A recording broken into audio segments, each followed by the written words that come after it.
Hello all, this is Barbara Mann from Your Empowered You, and welcome to our video on how to attract and retain top talent in any economy. So in today's video, we're going to talk about how and why it's so darn important to keep your top talent regardless of the economy. So we're going to talk about today's economy and the impact on the top talent, tomorrow's economy or future economy and the impact on top talent. And we're going to start talking about who's your top talent and how to retain that. And it's incredibly important. Your top talent is your bread and butter in any organization. It's the people who are irreplaceable, who help you in creative thinking, who help you in slower times, who help you in expansion times. They're very, very important to an operation. And any organization should have a strategy on keeping that top talent. So let's talk about today's economy. So as we know the economy's great. There's record low unemployment. So obviously there's this fight for talent and all the industries are expanding. You've got blue collar, white collar expansion. Everywhere you turn, you see a help wanted sign. So you want to make sure that you have a strategy to keep that top talent, because obviously they got choices right now, especially in today's economy. So they have choices right now. So how do you keep them, and how do you attract your top talent? Especially if you're growing, you want that top talent to help you to grow and expand and help you be profitable, things of that nature. So it's imperative that you have a strategy, not just for today, for today's economy, but for tomorrow, in 10 years. It's actually a whole entire strategy that you spend a lot of time in developing to make sure that it's intact. It's something that you don't just say, okay, we're going to attract top talent, get a few high performers in there, and then just kind of, let it go to the wayside. This is something that needs to be worked on and should be a top priority in key performance indicators for all levels of the organization. So any type of leadership organization should have some sort of top talent key performance indicator as part of those goals and objectives. It's extremely important to have a strategy around this. So tomorrow's potential economy. So everything's going great. But anybody who's been in leadership knows that everything is cyclical. If you've lived in society, you know that economies are cyclical. But especially in corporate America, or in any type of industry, whether it's housing, it's blue collar, white collar, tomorrow's economy could be a flat one. It could be slower growth. What's that impact look like on workforce? Essentially, what happens is you have to do more with less. So this is where that top talent really carries you through, really helps you, because you got to do more with less. You may have an impact. You will have an impact on the workforce. Most of the time when the economies are in slower growth, recession, things of that nature, you may have a reduction in force, right? So your top talent becomes even more important. So this is where I'm talking about that people have these strategies when their organizations are growing, but this is something that will carry you through regardless of the economy, whether it's a growing one or a shrinking one. So the first thing that's part of this strategy is, have you identified your top talent? So every leader should have that identified for every single role. Who is it? They may not be tomorrow's leaders. They may not be, someone who wants to be the chief executive officer, but maybe they're top talent for their roles. Maybe they want to go in other career directions. It doesn't necessarily mean that they need to promote into a leadership role, but there's top talent out there that just is okay with where they are, but maybe they need other type of opportunities other than maybe leadership. Does the organization have a system to identify this talent and some sort of database? I mean, how is it measured? How are these people measured? And if they have not, if there is no strategy on identifying your top talent right now and really keeping track and paying attention to this, it should be a top priority right now. Again, there's a fight for top talent. Everybody says this, that they can't keep good people. So to have the strategy now, which will carry you through not just for, growing economy, but also when maybe we're prepared to have to do more with less. So do it now. There has to be some sort of strategy in place. So let's talk about how do you retain this regardless, how do you retain this top talent? So again, it's critical that this is done regardless of an economy. You should have something that keeps these people happy. They are instrumental to your success regardless of any type of economy. They help you to help you grow, like I said, and they also help you do more with less when it's slower. So what do you kind of do? What are some strategies that you can do or maybe you have your overall strategy. What are some of the things that you want to make sure are implemented? Obviously, having regular one-on-one meetings, and these meetings shouldn't be skipped. I've seen a lot of times where leaders just assume that their top performers don't need to be checked in. They're fine. They're good. They're doing well. Life's good. No, no, no, no. Usually these type of people are, they don't complain sometimes. Actually, most of the time they don't complain. They're pretty quiet. They seem content. They don't really say much, but there could be something brewing, and this is where it's really important for a leader to check in with these people. Check in with everybody in your staff, obviously, but make sure you have regular one-on-one meetings. And again, this isn't just for top performers. This is for everybody. But what motivates this top performer? People are motivated by much different things. Some people are motivated by a salary. Some are motivated by a title. Some are motivated by having sort of a lot of autonomy or flexibility or creativity. What motivates that person? That is absolutely critical to identify what motivates that top performer. Usually these people, you want to make sure that you have a lot of development opportunities. And again, this will help us in a growing economy when, maybe that there's other roles being developed and these people help to fill those.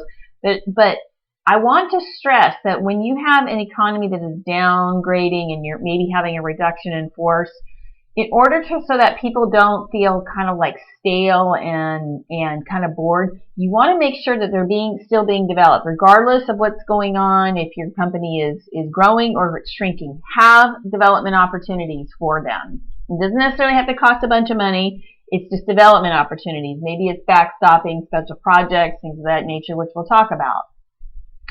So other strategies to keep your talent: promotions from within. Nothing drives people more nuts, especially top performers, is if you're bringing in people from the outside to fill a position they think that they can do. Promote from within. Reciprocal type of mentorships. You have a top performer paired with a senior leader, and there's a reciprocal mentorship going on there. These are powerful. These create opportunities for your top talent, and they're able to share their insights with senior leadership, and so it creates that feeling of value and respect and things like that. Make sure there's a lot of training opportunities for again your top talent, for everybody, but training opportunities are critical. Outside education, make sure there's some sort of outside education program in place, whether it's tuition reimbursement, maybe it's certification, whatever that looks like. But these are kinds of things that keep people very engaged. So a lot of the things I'm talking about is keeping people engaged and inspired, and it may not just be honing in on the job that they're doing, but just making people feel like they're learning more and they're growing and they're expanding. Other strategies and other things that are important for any employee is proper recognition. So a lot of times when you have a top performer, maybe they're the type, that don't need a lot, but everyone likes to be recognized. Whether it's, maybe they don't want to be recognized publicly. Well, maybe you recognize them privately. That's fine. But recognition, make sure that is part of the strategy. Also, special projects. We talked about this. Maybe there's something that they can get involved in that is going to change some aspect of the company or a process, or maybe they head up a special project. Maybe it's a smaller one, whatever that looks like. But maybe it's something meaty where they have different levels of the organization involved in a special project. Make sure your top talent has autonomy. Usually these people like to have autonomy. They don't like to be micromanaged. And everybody's a little bit different, but that's what I found with people who are very, very talented. They usually like autonomy. So give it to them. It doesn't mean that it's just hands off and you don't check in. That's not what I mean. But just give them a lot of kind of freedom and decision-making capabilities and that sort of autonomy. Another thing that one can utilize are invitations to like senior leadership meetings. That's pretty powerful, especially when you're an individual contributor and you're going to a senior leadership meeting. You feel kind of like you've been recognized, you're valued, you're respected. You may not participate necessarily with your voice, but if you're a good senior leadership group, you'll ask that person's opinion. But those are just like little things that someone can do to put as part of that strategy to keep that top talent. Again, a lot of these things that I'm talking about are keeping people engaged, not just all focusing about their job. It's about expansion. It's about, planting the seeds for them, getting creative, having them kind of spread their wings. And again, this isn't just for a growing organization. This is for regardless of what your organization is doing. And it actually becomes more important when your organization is not growing, because that's when people get a little restless, a little ants in the pants, a little bored, a little bit kind of cranky, because maybe there aren't the promotional opportunities at that point. So how do you keep people engaged? And this is ways to do it. One of the most important ways to keep your top talent, and I'm going to stress this big time, is the culture of the organization. This is how organizations attract and retain that top talent. Now, creating that culture may take time, and so that at that point it's about involving your top talent to create that culture that you want.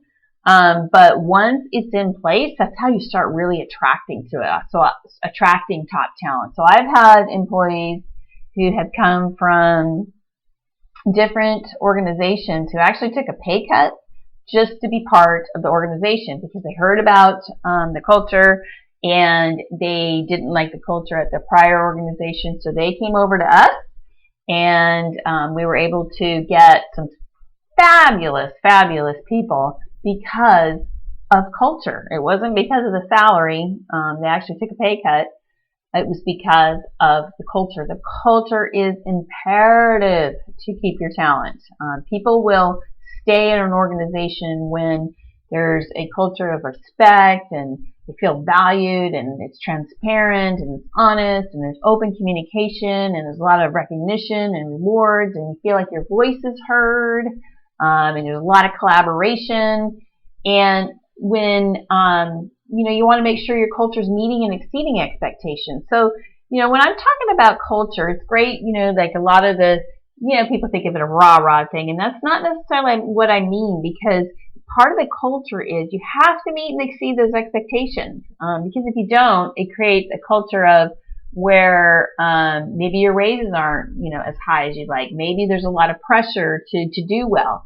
So when I'm talking about all of this, it also means that, everybody is working together to meet and exceed expectations for the whole entire team, individually and for the team.